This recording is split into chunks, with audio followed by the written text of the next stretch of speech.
Hi guys, my name is Akshita and today we'll talk about the importance of time in presentations. This is the fourth video in the presentation basics series. If you haven't seen the previous ones, I suggest you watch those as well. So let's start. Time in presentations is as important as it is overlooked. Ideally, your goal with time should be to stay as close to the limit as possible. So if you're given 10 minutes, try to stay within the range of 9 to 11 minutes or 8.5 to 11.5 minutes, as close as you can hit the mark. Naturally, the question arises, what if I go overboard?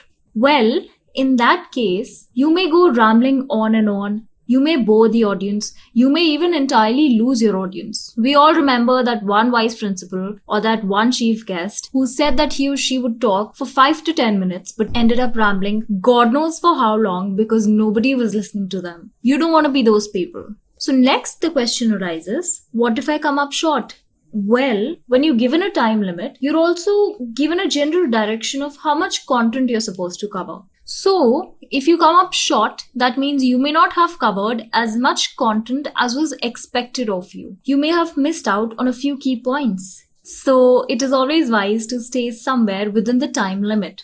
Having discussed this, we next come to how to divide the time. It is a good idea to divide the time according to the importance of the topic.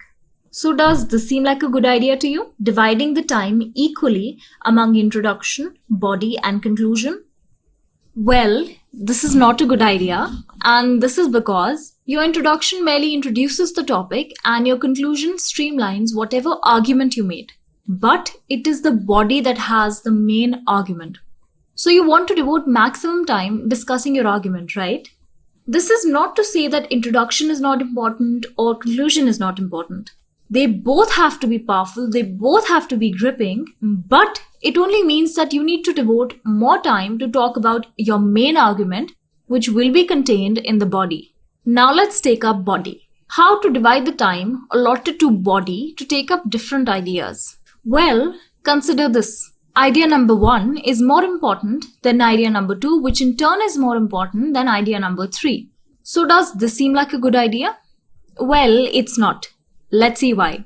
If idea 1 is more important, you want to talk about it first and you want to allot more time to it so that you set a foundation. Upon this foundation, you build up idea number 2 and then idea number 3, giving lesser time to each as the importance reduces. So let's just have a quick recap then.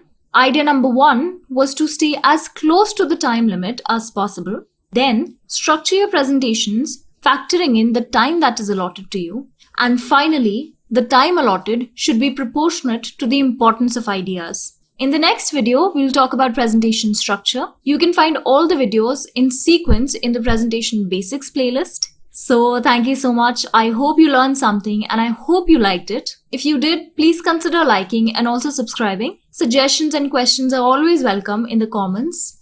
And yes, thank you so much.